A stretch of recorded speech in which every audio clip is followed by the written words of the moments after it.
કેશોદ તાલુકાના પંચાણા ગામે સ્થિત પ્રાચીન પંચતિથિનું સ્થાન પંચાણા સ્વામિનારાયણ મંદિરમાં ધૂળેટીના પાવન દિવસે ભવ્ય રંગોત્સવ અને રાસોત્સવનું આનંદમય આયોજન કરવામાં આવ્યું.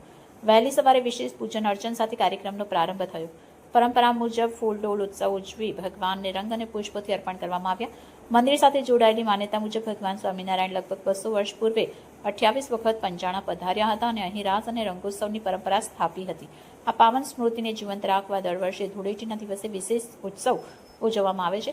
આ વર્ષે પણ સંતો અને હરિભક્તોની મોટી સંખ્યામાં ઉપસ્થિતિ વચ્ચે ભવ્ય ઉજવણી થઈ હતી.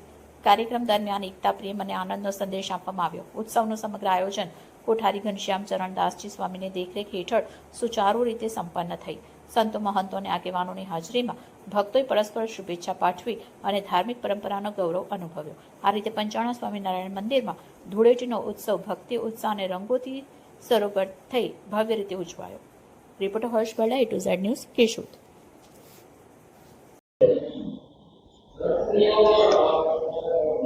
આજે સ્વામિનારાયણ સંપ્રદાયનું અતિ ઐતિહાસિક મહત્વ ધરાવતું સ્થાન એટલે તીર્થધામ પંચાળા. તીર્થધામ પંચાળામાં ભગવાન સ્વામિનારાયણ આજથી 200 વર્ષ પહેલાં પધારી અને 500 પરમહંસોની સાથે અહીંયા ખૂબ રાસોત્સવ, રંગોત્સવ કરેલો છે. આ ગામને સ્વામિનારાયણ ભગવાને તીર્થધામ બનાવેલું છે. જેટલા સંતો હતા એટલા સ્વરૂપ ધારણ કરીને ભગવાન અહીંયા રાસરહીમાં છે.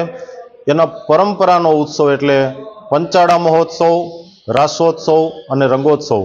સાથે સાથે આજે દિવ્ય શાકોત્સવ પણ રાખેલ છે.